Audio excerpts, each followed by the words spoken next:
লাগবে সিং দিব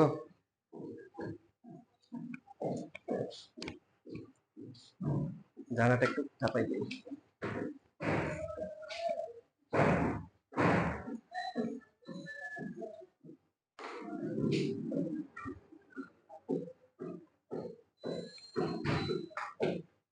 দেখো তিনটা সরলরেখা সমবিন্দু হবে। সমবিন্দু মানে তিনটা ছেদবিন্দু একই হবে, এটা শর্ত রাখলেই হবে। তিনটা রেখা যদি থাকে তাহলে তিনটা রেখা দ্বারা নরমালি একটা ত্রিভুজ হওয়া সম্ভব।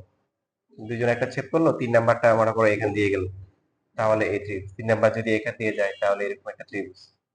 বাট 3 নাম্বারটা যখন হচ্ছে যে এদের প্রথম দুজনের ছেদবিন্দু দিয়ে যাবে তখন একটা বিন্দু হবে, তো এটাকে বলে কনকারেন্ট বা সমবিন্দু। তো এটা শর্ত কি হবে?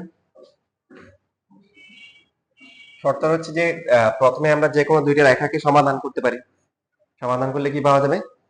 ছেদবিন্দু। এখন এই বিন্দুটা তাহলে তৃতীয় রেখাটাকে কি করবে? সিদ্ধ করবে। 3 নাম্বার রেখাটা যদি এখান দিয়ে না যায় সেই ক্ষেত্রে কি হবে? সেই ক্ষেত্রে বিন্দুটা তৃতীয় রেখার উপর অবস্থিত না, এটাকে সিদ্ধ করবে। তো আমরা বেসিকটা দেখি। a1x প্লাস হচ্ছে b1y প্লাস হচ্ছে c1, এটা ধরলাম প্রথম রেখা। দ্বিতীয় রেখা যে এটা, তারপর হচ্ছে তৃতীয় রেখা। যে কোনো দুইটাকে আমরা সমাধান করতে পারি। প্রথম দুইটা যদি সমাধান করতে চাই যে কোনো দুইটা করলে হবে।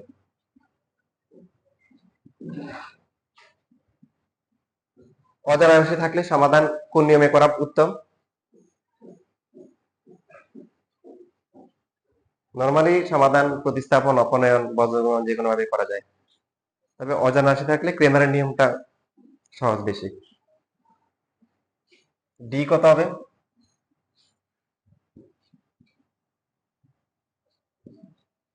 ক্রেমারের নিয়মে কি করতে হয়? ধ্রুবকগুলো ডান পাশে আনতে হয়, এই জন্য ধ্রুবকগুলো ডান পাশে নিয়ে আসছে।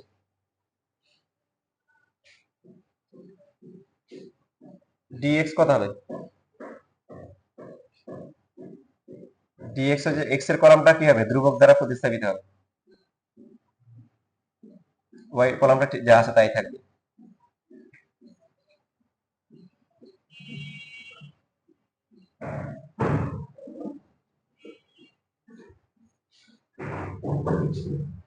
আর ডিওয়াই, এক্স এর কলাম ঠিক থাকবে, ওয়াই কলাম প্রতিস্থাপিত হবে ধ্রুবক দ্বারা।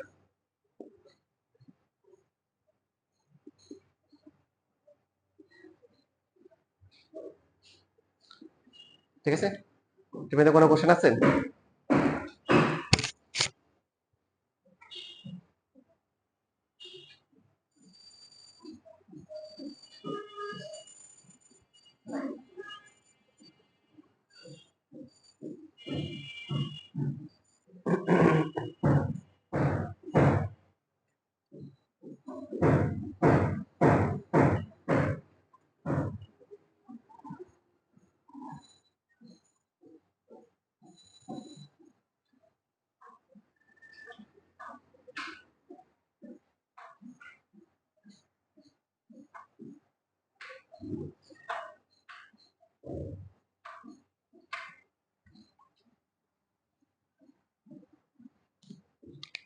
তাহলে এক্স এর ভ্যালু কত?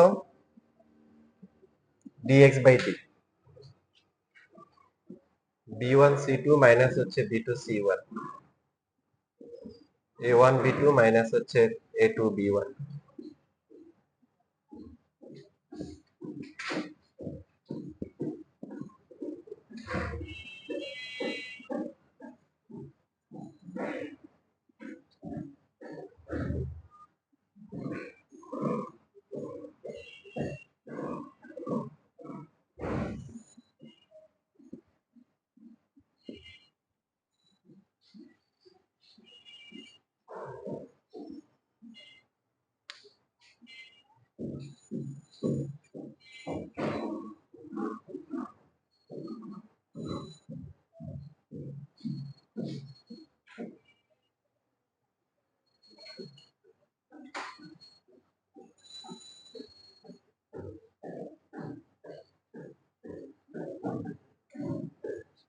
হয়ে গেছে লেখা।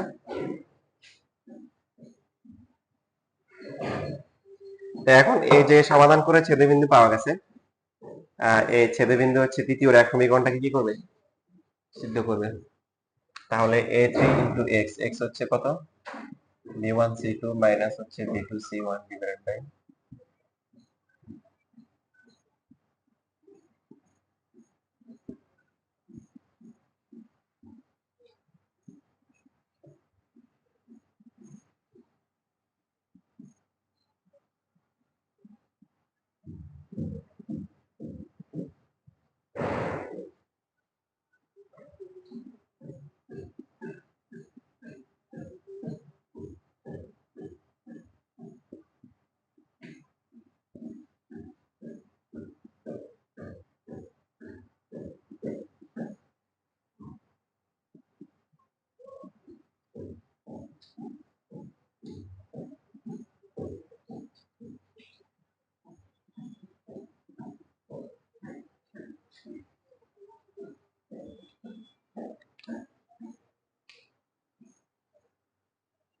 বুঝতে পারছেন?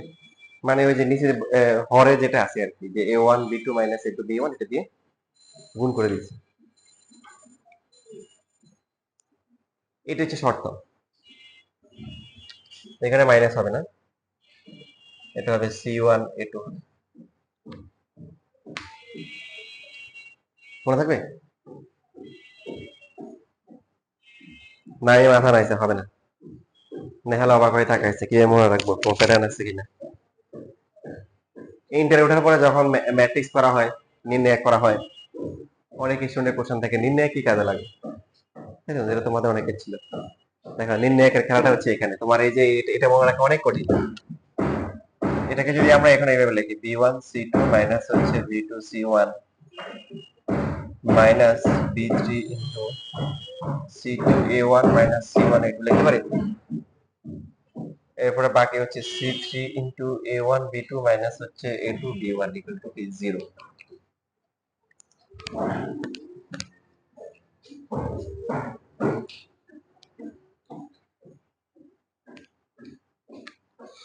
এবার দেখেন কিভাবে লিখতেছি। প্রথমে লিখতেছি হচ্ছে তিনটা সমীকরণ থেকে, তিনটা রেখা থেকে x এর সহগগুলো।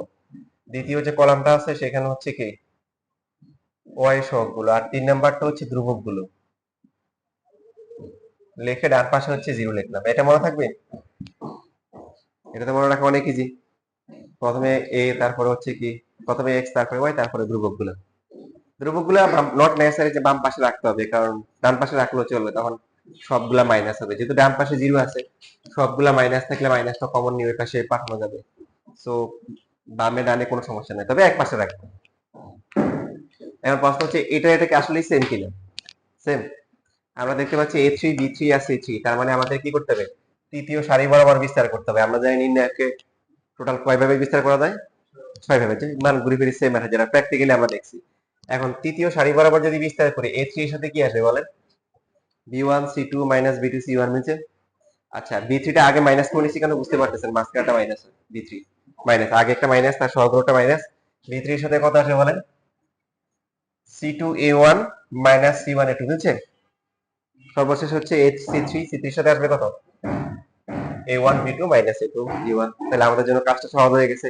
নির্ণয় করছে এই কাজগুলো করে, জটিল ফর্মুলাগুলোকে সহজে কি নির্ণয়কে প্রকাশ করে মান বের করা যায়, ক্যালকুলেশন করা যায়। ঠিক আছে, আচ্ছা লেখা নিব।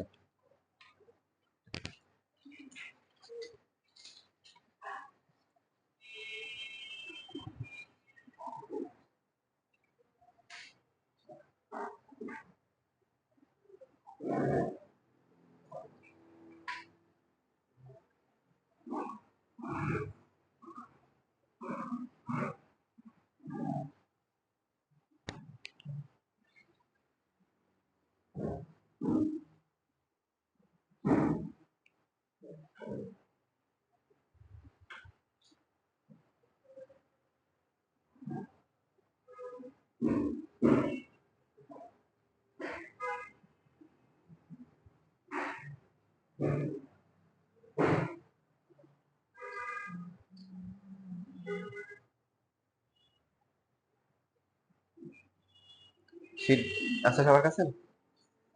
এখন দেখেন আমাদের আমরা যে কাজগুলো করে আসছি এগুলা কিছুই করতে হবে না, এগুলা বেসিকের জন্য অনেক ইম্পর্টেন্ট, সেগুলো শিখে ফেলছি। এখন শুধু আমরা এই ম্যাথ করবো, এই যে 111 থেকে শুরু করে 115 পর্যন্ত যে ম্যাথ গুলো আছে এগুলো সবগুলো একই রকম, যে এখানে বিভিন্ন রেখাতে সমবিন্দু, এ এর মান কত সমবিন্দু হবে, এই ধরনের মান থাকে, এ ও বি এর মধ্যে সম্পর্ক স্থাপন করতে বলে। তো 114 নাম্বারটা আমি করি। 114 নাম্বারে যে ইয়েগুলো আছে, সমীকরণগুলো বলেন তো, প্রথমটা কত?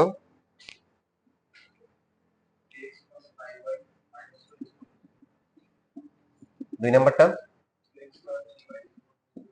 2x ইকুয়াল টু 0, 3 নাম্বারটা প্লাস 1 ইকুয়াল টু 0।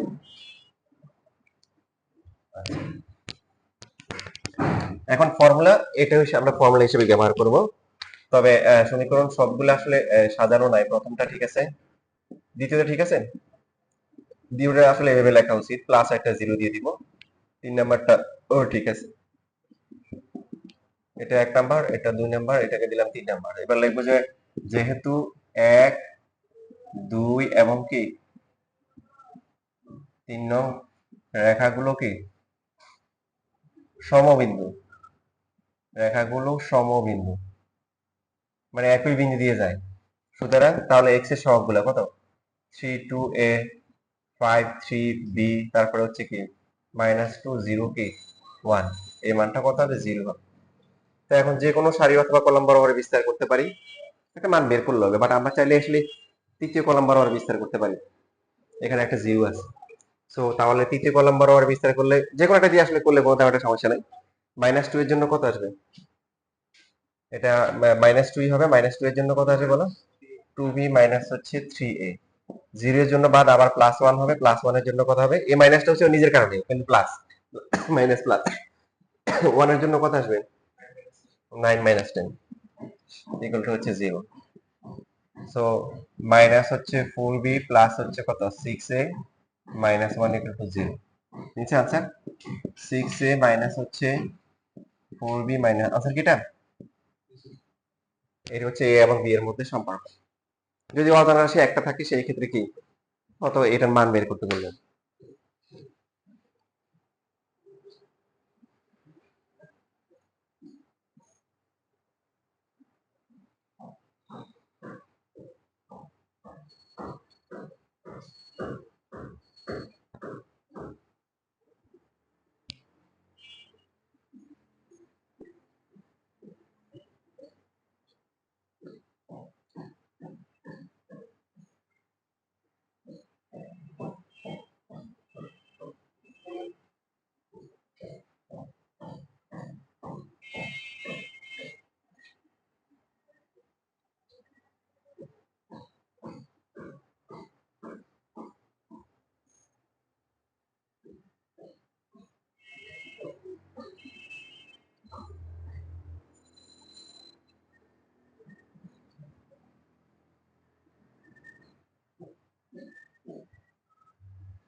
আচ্ছা, এই টাইপের বাকিগুলো আপনারা পারেন। একটা মেথড ক্যালকুলেশন একটু কমপ্লেক্স আছে, সেটা আপনাদেরকে দেখাই দিই।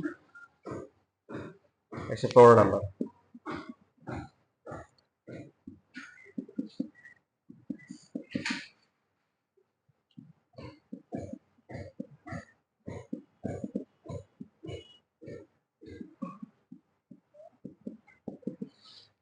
তাহলে A B C B C A C A B equal to 0। দেখেন লেখাগুলো আগের মতো লিখে নিয়ে আমি শুধু ক্যালকুলেশনে দেখাচ্ছি।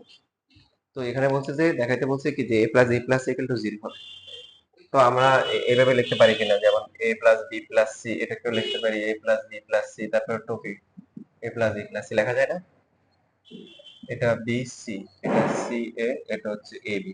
পাশাপাশিও লিখতে পারতাম, এখানে যে অপারেশন করা হয়েছে সেই অপারেশনটা হচ্ছে যে 1 নাম্বার রো হচ্ছে 1 number plus 2 number plus 3 number, তিনটা কলাম প্লাস করলেও সেম আসে, বুঝছি? যে কোনো একটা করলে হবে। তারপরে আমরা a plus b plus c কি করতে পারি? কমন নিয়ে নিতে পারি। কমন গেলে কত? 1 1 1 বি সি এ, তারপরে হচ্ছে সি এ বি। তো তিনটা 1 আসা মানে পর লাইনে কি আসা? দুইটা কি আসা, জিরো আসা। কত এটা, B minus C, C minus A, C minus A, তারপরে হচ্ছে হলো কি এ মাইনাস বি, তারপরে কত আসছে, তো এখানে তো আচ্ছা দেখো এটা হচ্ছে হলো কি বি ইকুয়াল টু হচ্ছে হলো জিরো। তাহলে এ প্লাস বি প্লাস সি এটার সাথে কত আসবে, জিরো জিরো বাদ, এটা আসবে বি মাইনাস সি ইন্টু হচ্ছে এ মাইনাস বি মাইনাস হচ্ছে সি মাইনাস এ কি হোল স্কোয়ার ইকুয়াল টু হচ্ছে জিরো। সেটুকু লিখে নেন।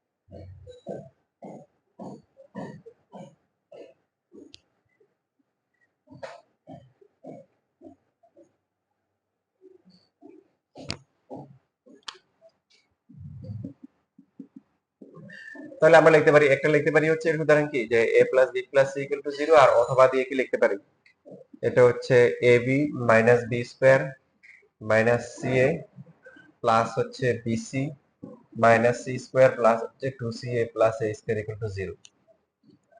এখানে সাজায় লিখলে কত আসে, সরি এ স্কোয়ারটা মাইনাস হবে, তাহলে minus A square minus B square minus C square plus A B plus হচ্ছে বিসি প্লাস হচ্ছে C A equal to zero. মানে এই পার্টটা আসলে ক্যালকুলেশনের একটা বিষয় আছে, এই জন্য এই ম্যাথটা দেখানো।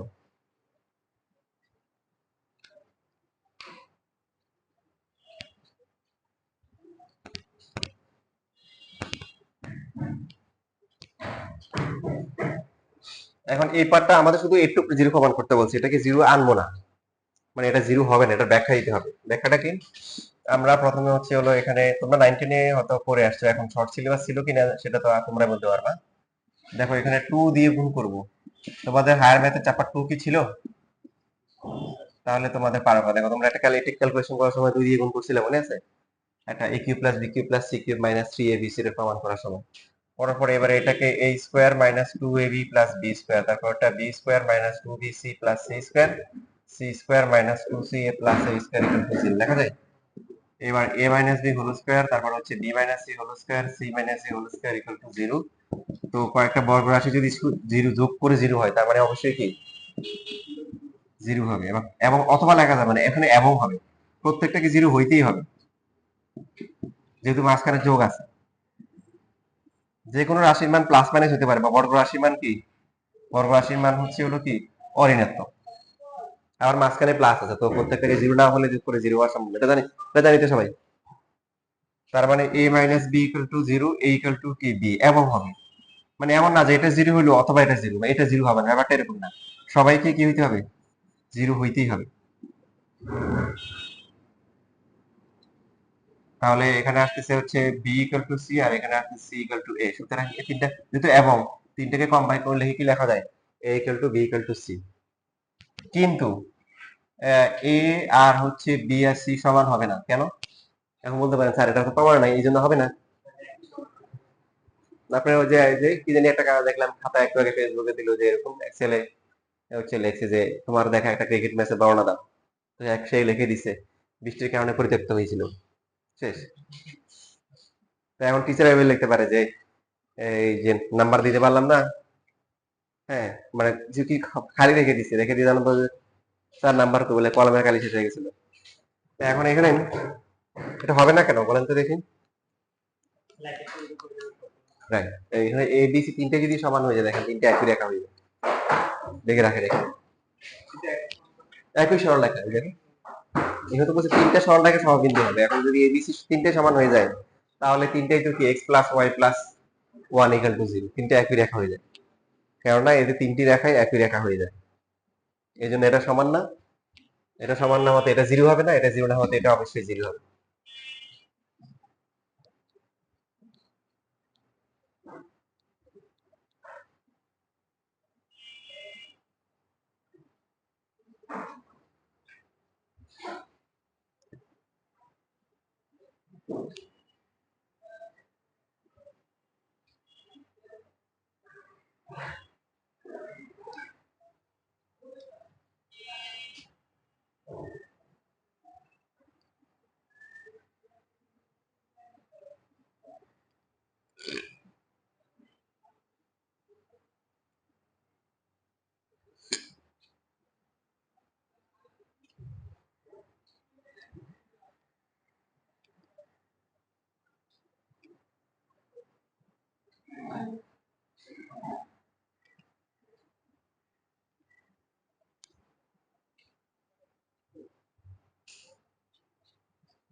তারপর লাস্ট একটা ম্যাথ আছে, বাকি এখানে যে মাঝখানে যেগুলো আছে এগুলো নিজেরা পারবেন করে নিয়ে।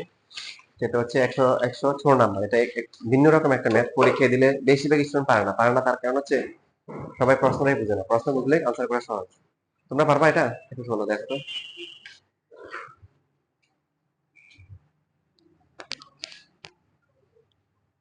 লাস্ট যে ম্যাথটা আছে সেটা।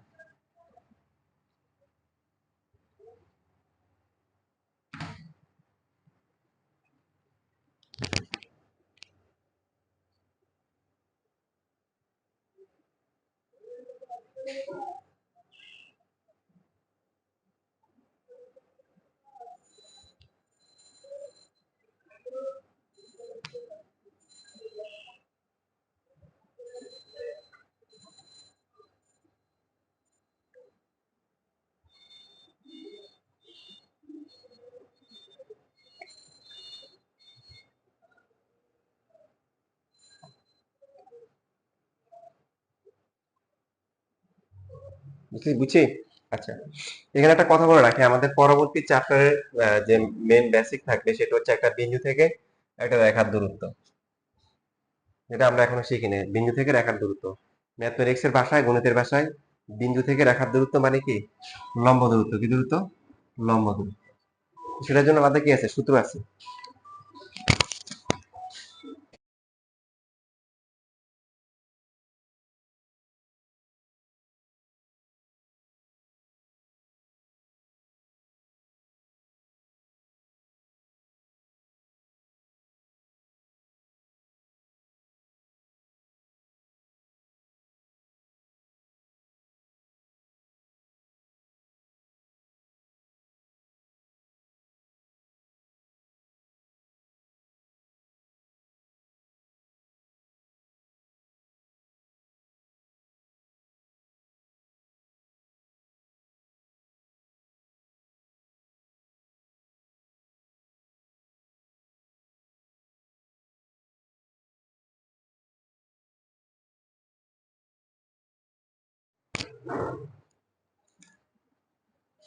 তো এখানে দেখেন দুইটা রেখা দেওয়া আছে।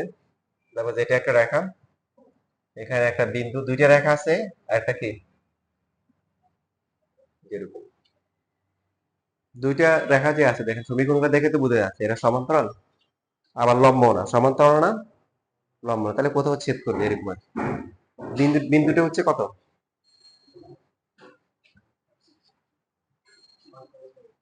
1,2।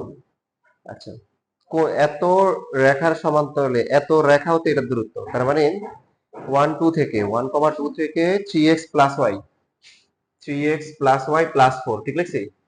1,2 হতে এই রেখার দূরত্ব বের করতে হবে। এখন এই রেখা তো দরকার ছিল না, একটা বিন্দু দেওয়া থাকলে, একটা রেখা দেওয়া থাকলে দূরত্ব বের করা যাবে, যেটা আমরা পরের চ্যাপ্টারে শিখবো 3.7, যে সরলরেখার লাস্ট চ্যাপ্টার।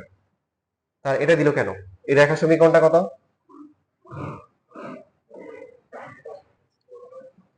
3x - 4y 8 = হচ্ছে 0। মানে এখন দূরত্বটা হচ্ছে যে বিন্দু থেকে রেখার দূরত্ব নেওয়া যাবে না, এর দূরত্বটা নিতে হবে এই রেখার সমান্তরালে দূরত্ব নিতে হবে, মানে এটার সাথে সমান্তরাল করে এর দূরত্বটা নিতে হবে, এটুকু দূরত্ব নিতে হবে। এটা যদি এ হয়, এটা হচ্ছে বি, এবি দূরত্ব বের করতে হবে, বুঝতে পারছি? নরমালি বিন্দু থেকে রেখার দূরত্ব কিছু না বললে লম্ব দূরত্ব, যেটা আমরা পরের ক্লাসে ডাইরেক্ট সূত্র বসায় করতে পারবো। তো এখন আমাদেরকে দূরত্ব বলছে যে এই রেখা হতে এই বিন্দুর দূরত্ব এই রেখার সমান্তরালে বের করতে বলছে। এখান থেকে তো অনেকগুলো দূরত্ব বের করা যায় হিসাব করলে, এরকম এরকম এরকম সবগুলো নেওয়া যাবে না, যে দূরত্বটা হচ্ছে এই রেখার কি সমান্তরাল। ওকে, প্রশ্নটা বুঝতে পারছি। এখন বলো প্রসিডিউরটা কেমন কেমন হবে বলো তো দেখি একদম, কিভাবে করা যায়।